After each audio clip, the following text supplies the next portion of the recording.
Back to സലലനി അനകാമിസാണ് മക്കളെ. എല്ലാവരും അടിപൊളിയായിട്ടും സെറ്റായിട്ടും പവറായിട്ടും ഇരിക്കല്ലേ. നമ്മളെല്ലാവരും നമ്മുടെ പബ്ലിക് എക്സാമിന് ഈഗേർലി വെയിറ്റിംഗ് ആണല്ലേ. അല്ലെ പൊളിറ്റിക്കൽ സയൻസിന് അടിപൊളിയായിട്ട് എല്ലാവരും വെയിറ്റിംഗ് ആണെന്ന് എനിക്കറിയാം. കാരണം എന്താ, നമ്മൾ പഠിച്ച് കഴിഞ്ഞതാണ്. അപ്പൊ ഇന്ന് മിസ് വന്നിട്ടുള്ളത് പരീക്ഷയ്ക്ക് സ്ഥിരമായിട്ട് ചോദിക്കുന്ന ഒരു 2-3 ക്വസ്റ്റ്യൻസും ആയിട്ടാണ് വന്നിട്ടുള്ളത്. അപ്പൊ ഇനി എന്തൊക്കെ കാര്യങ്ങളാണ് നമുക്ക് വേണ്ടത്, അതായത് എൻ്റെ മക്കൾക്ക് വേണ്ടതെന്ന് വെച്ചാൽ ഒന്ന് കമന്റ് ചെയ്യാൻ മറക്കരുത്. മിസ് അതുമായിട്ടുള്ള ഇനിയുള്ള വീഡിയോസിലൊക്കെ നിങ്ങൾക്ക് വരാം. കാരണം നമുക്കിനി എക്സാമിന് മുന്നേ ഒരുപാട് കോണ്ടന്റ് വീഡിയോസ് ആയിട്ട് നിങ്ങളെ മുമ്പിൽ വരേണ്ടതാണ്. അപ്പോൾ എൻ്റെ മക്കൾക്ക് എന്താണ് വേണ്ടതെന്നുള്ളത് കൃത്യമായിട്ട് പറഞ്ഞാൽ അതുമായിട്ട് മിസ് വരാം കേട്ടോ. അപ്പോൾ ഇന്ന് മിസ് വന്നിട്ടുള്ള എസ് എ ക്വസ്റ്റ്യൻ ആയിട്ടാണ് വന്നിട്ടുള്ളത് കേട്ടോ. അപ്പോൾ അതാ നോക്കണേ. ഫസ്റ്റ് ചോദ്യം, ഫിലോസഫി ഓഫ് ഇന്ത്യൻ കോൺസ്റ്റിറ്റ്യൂഷൻ. എല്ലായ്പ്പോഴും ചോദിക്കുന്നതാണ് ഇന്ത്യൻ കോൺസ്റ്റിറ്റ്യൂഷന്റെ ഫിലോസഫിനെ കുറിച്ച് ചോദിക്കാറുണ്ട്. ഇത് എസ് എ ക്വസ്റ്റ്യൻ ആയിട്ടും വരാറുണ്ട്, അല്ലാതെ 5-6 ആ ഒരു മാർക്കിനുള്ള രീതിയിലുള്ള ക്വസ്റ്റ്യൻ ആയിട്ട് നമ്മളോട് ചോദിക്കാറുണ്ട്. അപ്പോൾ നമ്മുടെ ഇന്ത്യൻ കോൺസ്റ്റിറ്റ്യൂഷന്റെ ഫിലോസഫി ഏതൊക്കെയാണ് നമുക്ക് പറയുമ്പോൾ അതിലൊന്നാമത് ഇൻഡിവിജ്വൽ ഫ്രീഡം എന്ന് പറയാം അല്ലെ. നമ്മുടെ കോൺസ്റ്റിറ്റ്യൂഷനിലെ എല്ലാ വ്യക്തികൾക്കും ഇൻഡിവിജ്വൽ ഫ്രീഡത്തിന് ഇമ്പോർട്ടൻസ് കൊടുത്തിട്ടാണ് കോൺസ്റ്റിറ്റ്യൂഷൻ മേക്ക് ചെയ്തിട്ടുള്ളത് അല്ലേ. നമ്മളത് കൃത്യമായിട്ട് സ്ട്രോങ്ലി നമ്മുടെ ഇൻഡിവിജ്വൽ ഫ്രീഡമായിട്ട് വളരെ കണക്ട് ചെയ്തിട്ടാണ് നമ്മുടെ ഇന്ത്യൻ കോൺസ്റ്റിറ്റ്യൂഷൻ നമുക്ക് കാണാൻ പറ്റുന്നത്. എല്ലാവർക്കും ഇൻഡിവിജ്വൽ ഫ്രീഡം ഗ്യാരണ്ടി ചെയ്തിട്ടുണ്ട്. അതേപോലെ തന്നെ നമുക്ക് ഒരിക്കലും അത് എന്താ നെഗോഷിയേറ്റ് ചെയ്ത് വാങ്ങേണ്ടതൊന്നുമല്ല. നമുക്ക് എല്ലാവർക്കും ഉള്ള ഒരു ഫ്രീഡമാണ് അല്ലേ, ഇൻഡിവിജ്വൽ ആയിട്ടുള്ള ഒരു ഫ്രീഡം നമ്മുടെ കോൺസ്റ്റിറ്റ്യൂഷൻ തന്നെ നമുക്ക് നൽകിയിട്ടുണ്ട്. അടുത്തത് സോഷ്യൽ ജസ്റ്റിസ് ആണ് മക്കളെ പറയുന്നത് കേട്ടോ. ഇന്ത്യൻ കോൺസ്റ്റിറ്റ്യൂഷൻ ഇവിടെ നോക്കിക്കേ, എല്ലാ കമ്മ്യൂണിറ്റി വാല്യൂവിനും ആക്സെപ്റ്റ് ചെയ്തുകൊണ്ട് എല്ലാ കമ്മ്യൂണിറ്റീസിനും അവർക്കൊരു വാല്യൂ എൻറിച്ച് ചെയ്യുന്ന രീതിയിൽ എൻഷുർ ചെയ്യുന്ന രീതിയിലുള്ള കാര്യങ്ങൾ ചെയ്തു വെച്ചിട്ടുണ്ട്. ഇവിടെ നമ്മൾ പറയുകയാണെങ്കിൽ റിസർവേഷൻ, അതിൽ ഉദാഹരണമായിട്ട് നമുക്ക് പറയാം SC ST OBC വിഭാഗങ്ങൾക്ക് റിസർവേഷൻ ഏർപ്പെടുത്തിയിട്ടുണ്ട്. അൺടച്ചബിലിറ്റി ഒരു കാലത്ത് ഇന്ത്യയിൽ ഒരുപാട് കൂടുതലുണ്ടായിരുന്നു, ഇപ്പോഴും പൂർണ്ണമായും ആരെയും നമുക്ക് പറയാൻ പറ്റില്ല. എന്നിരുന്നാലും അൺടച്ചബിലിറ്റി പോലുള്ള കാര്യങ്ങൾ അത് ചെയ്യാൻ പാടില്ല, ചെയ്ത് തെളിഞ്ഞിട്ടുണ്ടെങ്കിൽ നമുക്ക് ശക്തമായ ശിക്ഷയും കാര്യങ്ങളൊക്കെ ഉണ്ട്. അൺടച്ചബിലിറ്റി, അയിത്തം ആചരിക്കാൻ പാടില്ല, ജാതിയുടെ പേരിൽ മതത്തിന്റെ പേരിൽ ആളുകളെ മാറ്റി നിർത്താൻ പാടില്ല. അതേപോലെ തന്നെ ആർട്ടിക്കിൾ 14, 15, 18, 38 ഇതൊക്കെ എന്താണ് എക്സ്പ്രസ് ചെയ്യുന്നത്, ഈ ഒരു സോഷ്യൽ ജസ്റ്റിസ് എൻഷൂർ ചെയ്യുന്ന കാര്യങ്ങളാണ് നമ്മുടെ കോൺസ്റ്റിറ്റ്യൂഷനിൽ പറഞ്ഞു വെച്ചിട്ടുള്ളത്. ഇതിലൂടെ തന്നെ മനസ്സിലാവുന്നില്ല മക്കളെ, ഓരോ വ്യക്തികളുടെയും സാമൂഹികമായിട്ടുള്ള നീതിക്ക് അത്രത്തോളം ഇമ്പോർട്ടൻസ് കൊടുത്തിട്ടാണ് നമ്മുടെ കോൺസ്റ്റിറ്റ്യൂഷൻ വന്നത്. ഇതൊക്കെ നമ്മുടെ കോൺസ്റ്റിറ്റ്യൂഷന്റെ ഫിലോസഫിയാണ്. ഇനി സെക്കുലറിസത്തിലേക്ക് പോകുമ്പോൾ നമുക്കറിയാം, ഇന്ത്യ എന്ന് പറയുന്ന രാജ്യം എന്താ, മതേതര രാജ്യമാണ്. ഒരു ഒഫീഷ്യൽ റിലീജിയൻ, ലാംഗ്വേജ് നമുക്കുണ്ട്, ഒഫീഷ്യൽ റിലീജിയൻ നമുക്കുണ്ടോ? ഇല്ല. എല്ലാ മതങ്ങളെയും ഈക്വൽ ആയിട്ടാണ് നമ്മൾ കൺസിഡർ ചെയ്തത്. ഇന്ന മതത്തിന് കുറച്ച് പ്രിവിലേജ് കൂടെ കൊടുക്കുക, അല്ലെങ്കിൽ ഇന്ന മതവുമായിട്ട് ഭയങ്കര ബയാസ്ഡ് ആയിക്കുക, ആ ഒരു രീതിയിലൊന്നുമില്ല. എല്ലാവരെയും എന്താണ് ഈക്വൽ ആയിട്ട് തന്നെയാണ് നമ്മൾ കാണുന്നത് അല്ലെ. ആർട്ടിക്കിൾ 42 നമുക്ക് ആഡ് ചെയ്തിട്ടുണ്ട്, secularism added in the preamble by 42nd Amendment. The Constitution does not give any recognition to any religion. ഒരു മതത്തിനും പ്രത്യേകമായിട്ട് നമ്മളൊരു അംഗീകാരം കൊടുക്കുക, അതൊന്നും ആ ഏർപ്പാട് നമുക്ക് എന്ത് ചെയ്യുന്നില്ല, ഇല്ല കേട്ടോ. ഇനി ഇവിടെ നോക്കിയേ, യൂണിവേഴ്സൽ അഡൽട്ട് ഫ്രാഞ്ചൈസ്, പ്രായപൂർത്തിയായിട്ടുള്ള എല്ലാവർക്കും, വോട്ടേഴ്സ് ലിസ്റ്റിലുള്ള ഐഡന്റിറ്റി കാർഡുള്ള എല്ലാവർക്കും നമുക്ക് എന്ത് ചെയ്യാൻ പറ്റും, വോട്ട് ചെയ്യാൻ പറ്റും. അത് ഇന്ന ജാതിയിൽപ്പെട്ട ആളുകൾക്ക് അവരെ മാറ്റി നിർത്തുക, അതൊന്നുമില്ല. എല്ലാ ജാതിയിലും മതത്തിലും പെട്ട 18 വയസ്സ് പൂർത്തിയായ എല്ലാവർക്കും എന്ത് ചെയ്യാണ്, വോട്ട് ചെയ്യാനുള്ള അവകാശമുണ്ട്.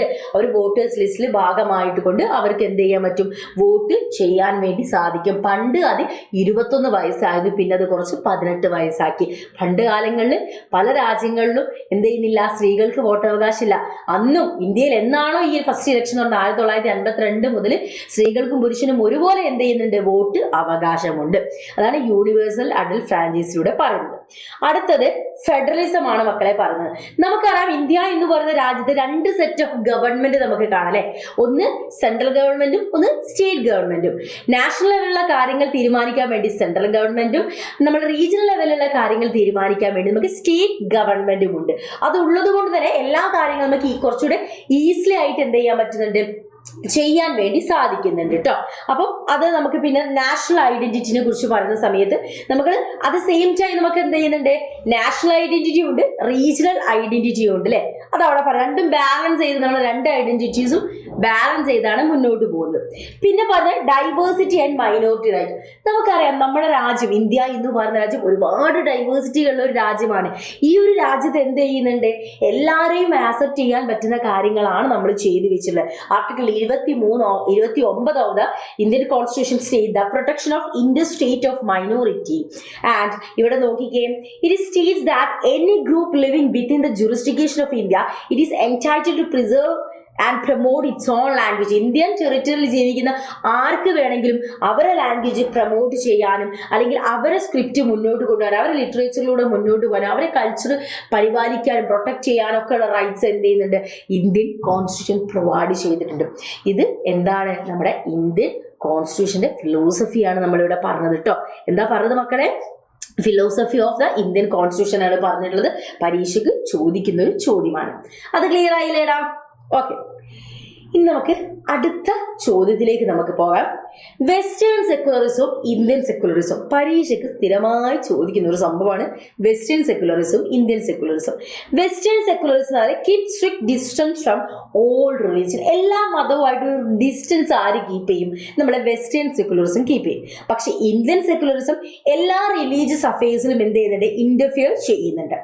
വെസ്റ്റേൺ സെക്കുലറിസത്തിൽ individual and his freedom is more important. ഓരോ വ്യക്തികളുടെക്കാണ് ഏറ്റവും കൂടുതൽ നമ്മൾ ഇമ്പോർട്ടൻസ് കൊടുക്കുന്നതെങ്കിൽ ഇന്ത്യൻ സെക്കുലറിസത്തിൽ നമ്മൾ ഇമ്പോർട്ടൻസ് കൊടുക്കുന്നത് എന്താണ്, ഓരോ കമ്മ്യൂണിറ്റീസിന്റെ ഫ്രീഡത്തിനാണ് നമ്മൾ ഏറ്റവും കൂടുതൽ ഇമ്പോർട്ടൻസ് കൊടുക്കുന്നത്. അതേപോലെ തന്നെ റിലീജിയൻ എന്ന് പറയുന്നത് വെസ്റ്റേൺ സെക്കുലറിസം ഒരു പ്രൈവറ്റ് മാറ്റർ ആണ് ആൻഡ് സ്റ്റേറ്റ് പോളിസിയുമായിട്ട് യാതൊരു ബന്ധവുമില്ല. പക്ഷെ ഇന്ത്യൻ സെക്കുലറിസത്തിലേക്ക് വരുമ്പോൾ religion have some influence in the policy of the state. സ്റ്റേറ്റിന്റെ പോളിസിയുമായിട്ട് ചില ഇൻഫ്ലുവൻസ് ഒക്കെ നമുക്ക് കാണാൻ പറ്റും. ഇനി വെസ്റ്റേൺ സെക്കുലറിസത്തിൽ നമ്മൾ പറഞ്ഞത് മൈനോറിറ്റി കമ്മ്യൂണിറ്റിക്ക് ഒരു സ്പെഷ്യൽ കൺസിഡറേഷൻ കൊടുക്കുക, അങ്ങനെയുള്ള ഏർപ്പാടുകളൊന്നും എവിടെയില്ല, വെസ്റ്റേൺ സെക്കുലറിസത്തില്ല. പക്ഷെ ഇന്ത്യൻ സെക്കുലറിസത്തിലേക്ക് വരുന്ന സമയത്ത് മൈനോറിറ്റി കമ്മ്യൂണിറ്റിക്ക് ഒരു സ്പെഷ്യൽ കൺസിഡറേഷൻ കൊടുക്കുക, ആ രീതിയിലുള്ള കാര്യങ്ങളൊക്കെ നമ്മൾ ചെയ്യുന്നുണ്ട്.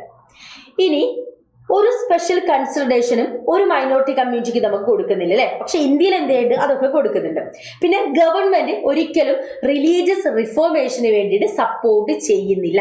ഗവൺമെന്റ് ഒരിക്കലും റിലീജിയസ് റിഫോർമേഷന് സപ്പോർട്ട് ചെയ്യുന്നില്ല. പക്ഷെ ഇന്ത്യയിൽ, അത് വെസ്റ്റേണിലാണ്, ഇന്ത്യയിൽ എന്ത് ചെയ്യുന്നുണ്ട്, റിലീജിയസ് റിഫോർമേഷൻ അലോ ചെയ്യുന്നുണ്ട്, ഗവൺമെന്റ് സപ്പോർട്ട് ചെയ്യുന്നുണ്ട്. വെസ്റ്റേൺ സെക്കുലറിസത്തില് equality among different religious group ആണെങ്കിൽ ഇന്ത്യൻ സെക്കുലറിസത്തിൽ equality among different sections of individual religion ആണ് പറയുന്നത്. വെസ്റ്റേൺ സെക്കുലറിസത്തിൽ religious institution are not financially support. നമ്മൾ റിലീജിയസ് ഇൻസ്റ്റിറ്റ്യൂഷന് ഫിനാൻഷ്യലി സപ്പോർട്ട് ഒന്നും നമ്മൾ ചെയ്യുന്നില്ല. പക്ഷെ അത് വെസ്റ്റേണിൽ, ഇന്ത്യയിലേക്ക് വരുന്ന സമയത്ത് നമ്മൾ ഫിനാൻഷ്യലി സപ്പോർട്ടും കാര്യങ്ങളൊക്കെ ചെയ്യുന്നുണ്ട്. അപ്പൊ ഇത് സ്ഥിരമായിട്ട് പരീക്ഷയ്ക്ക് ചോദിക്കുന്ന ഒരു ചോദ്യം കേട്ടോ. ഇനി അടുത്ത ചോദ്യത്തിലേക്ക് നമുക്ക് പോകാം. Factors leading to nationalism. നാഷണലിസത്തിലേക്ക് ലീഡ് ചെയ്യുന്ന ഫാക്ടേഴ്സ് എന്തൊക്കെയാണ്? നമ്മൾ ഒരു എസ്സേ ക്വസ്റ്റ്യൻ ആണ് മക്കളെ ഇത്. അപ്പൊ എന്തൊക്കെ ഘടകങ്ങളാണ്? ഒന്ന് ഷെയർഡ് ബിലീഫ് ആണ് ഇവിടെ പറയുന്നത്. അതായത് ഒരു നാഷണലിൽ നമ്മൾ ജീവിക്കുന്ന സമയത്ത് നമുക്ക് എന്ത് ചെയ്യുന്നുണ്ട്, ഒരു ബിലീഫ്സ് നമുക്ക് എന്ത് ചെയ്യും, ഷെയർ ചെയ്യും അല്ലെ? ഇവിടെ നമ്മൾ പറയാം A nation is A group of people who move together forward A common goal. ഒരു കോമൺ ഗോളിന് വേണ്ടിയിട്ട് ഒരുമിച്ച് നിന്ന് പ്രവർത്തിക്കുന്ന ആളുകളാണ്. ആ നാഷനിൽ നമുക്ക് കുറച്ച് ഫീലിങ്സ് ഉണ്ടായിരിക്കും, ബ്രദർഹുഡ്, ഇതെല്ലാം നമ്മൾ ഒരുമിച്ച് നമ്മൾ ഡിപ്പെൻഡ് ചെയ്ത് ആളുകളെ ഡിപ്പെൻഡ് ചെയ്ത് നമ്മൾ മുന്നോട്ട് പോകും. അവിടെ ഒരു ഷെയർഡ് ബിലീഫാണ്. അത് നാഷണലിസത്തിനെ എഫക്ട് ചെയ്യുന്ന, നാഷണലിസത്തിലേക്ക് ലീഡ് ചെയ്യുന്ന ഫാക്ടറാണ്. രണ്ടാമത് ഹിസ്റ്ററി. നമുക്ക് ആ ഒരു രാജ്യത്ത് ജീവിക്കുമ്പോൾ ഒരു ചരിത്രം പറയാനുണ്ടാവില്ല. അത് എനിക്കൊരു ചരിത്രം, എന്റെ മക്കൾക്കൊരു ചരിത്രം, അങ്ങനെയാണ്. നമുക്ക് എല്ലാവർക്കും എന്ത് ചെയ്യുന്നുണ്ട്, ഒരു ചരിത്രം പറയാനുണ്ട് അല്ലെ? നമുക്ക് കളക്ട് ചെയ്യാനുള്ള ഒരുപാട് മെമ്മറീസ് ഉണ്ട്, ഒരുപാട് ലെജൻഡ്സ് ഉണ്ട്, ഫ്രീഡം ഫൈറ്റേഴ്സ് ഉണ്ട്, റെക്കോർഡ്സ് ഉണ്ട്, ഫ്രീഡം സ്ട്രഗിൾ മൂവ്മെന്റ്സ് ഉണ്ട്, നമുക്ക് ഹീറോസ് ഉണ്ട്. അതൊക്കെ നമുക്ക് എന്ത് ചെയ്യാണ്, പറയാനുള്ളത്. അപ്പൊ ഇത് നമുക്കിടയിൽ എന്ത് ചെയ്യുന്നുണ്ട്, ഒരു കോമൺ ആയിട്ടുള്ള ഒരു കാര്യം, ഒരു വി ആർ എന്നുള്ള ഒരു ഫീലിംഗ് അവിടെ ക്രിയേറ്റ് ചെയ്യപ്പെടുന്നുണ്ട്. Then territory. ഒരു സ്ഥലത്ത് നമ്മൾ ഒരുപാട് കാലം ഒരുമിച്ച് ജീവിക്കുന്ന സമയത്ത് അത് നമ്മുടെ ഫാദർ ലാൻഡ് ആയിട്ടും മദർ ലാൻഡ് ആയിട്ടും ഹോളി ലാൻഡ് ആയിട്ടും ഒക്കെ നമ്മൾ കാണുന്നുണ്ട്. സോ അവിടെ ആ ഒരു ലാൻഡിൽ നമ്മൾ എല്ലാവരുടെയും ഫീലിംഗ് എന്ത് ചെയ്യാണ്, ഒന്നായിട്ട് മാറുകയാണ് അവിടെ ചെയ്യുന്നത്. അതാണ് ടെറിറ്ററി. അത്രത്തോളം ഇമ്പോർട്ടൻ്റ് ആണ് ഒരു ലാൻഡിനെ വെച്ച് നോക്കുന്ന സമയത്ത്. പിന്നെ ഷെയർഡ് ആയുള്ള പൊളിറ്റിക്കൽ ഐഡിയാസ്. നമുക്ക് എല്ലാവർക്കും ഒരു പൊളിറ്റിക്കൽ ഐഡിയാസ് നമ്മൾ ഷെയർ ചെയ്യാറില്ലടാ. ഡെമോക്രസി, ജനാധിപത്യം, സെക്കുലറിസം, മതേതരത്വം, സോഷ്യലിസം, ലിബറലിസം, ഇങ്ങനെയുള്ള ഒരുപാട് പൊളിറ്റിക്കൽ ഐഡിയാസ് നമ്മൾ ഷെയർ ചെയ്തിട്ടാണ് മുന്നോട്ട് പോകുന്നത്. പിന്നെ എന്താ, കോമൺ പൊളിറ്റിക്കൽ ഐഡന്റിറ്റി നമുക്ക് എല്ലാവർക്കും ഉണ്ട് അല്ലെ. അത് നമ്മളെ വി ആർ ഇന്ത്യൻസ് എന്ന് പറഞ്ഞ ഒരു നാഷണലിസത്തിലേക്ക് നമ്മൾ എത്തിക്കുന്നുണ്ട്. അതിലാണ് നമുക്ക് നാഷണൽ ഡേയ്സ്, നമ്മളെ സ്വാതന്ത്ര്യം കിട്ടിയ ദിനം, റിപ്പബ്ലിക് ദിനം ഒക്കെ നമ്മൾ സെലിബ്രേറ്റ് ചെയ്യുന്നുണ്ട് അല്ലേ. അതുപോലെ national anthem, flag, language, religion, നമ്മുടെ നാണയം, കറൻസി, ഇതൊക്കെ നമ്മൾ ഒരുമിച്ച് ചേർന്ന് നിൽക്കുന്ന കുറച്ച് ഘടകങ്ങളാണ്. അപ്പം ഇതൊക്കെ വളരെ ഇമ്പോർട്ടൻ്റ് തന്നെയാണ്. പരീക്ഷയ്ക്ക് അടിപൊളിയായിട്ട് മക്കൾ പഠിക്കുക. അപ്പം ഇനി അങ്ങോട്ടുള്ള ദിവസങ്ങളിൽ കോണ്ടന്റുമായിട്ട് മിസ് വരും. ഏതൊക്കെ ഭാഗത്ത് നിന്ന് എന്തൊക്കെയാണ് വേണ്ടതെന്നുള്ള ഒന്ന് ലിസ്റ്റ് ഔട്ട് ചെയ്ത് പറയാം. അതുമായിട്ടുള്ള സെക്ഷൻ ആയിരിക്കും ഇനി നമ്മൾ അടുത്തതായിട്ട് വരിക കേട്ടോ. അപ്പോൾ നമ്മുടെ ഇന്നത്തെ സെക്ഷൻ വൈൻഡപ്പ് ചെയ്യാണ്. അടുത്തൊരു സെക്ഷൻ ഇനിയുള്ള ഒരുപാട് കാര്യങ്ങളായും പഠിക്കാനുള്ള ഒരുപാട് കാര്യങ്ങളായിട്ട് നമുക്ക് വീണ്ടും കണ്ടുമുട്ടാം. So that's our video. Thanks for watching us dears.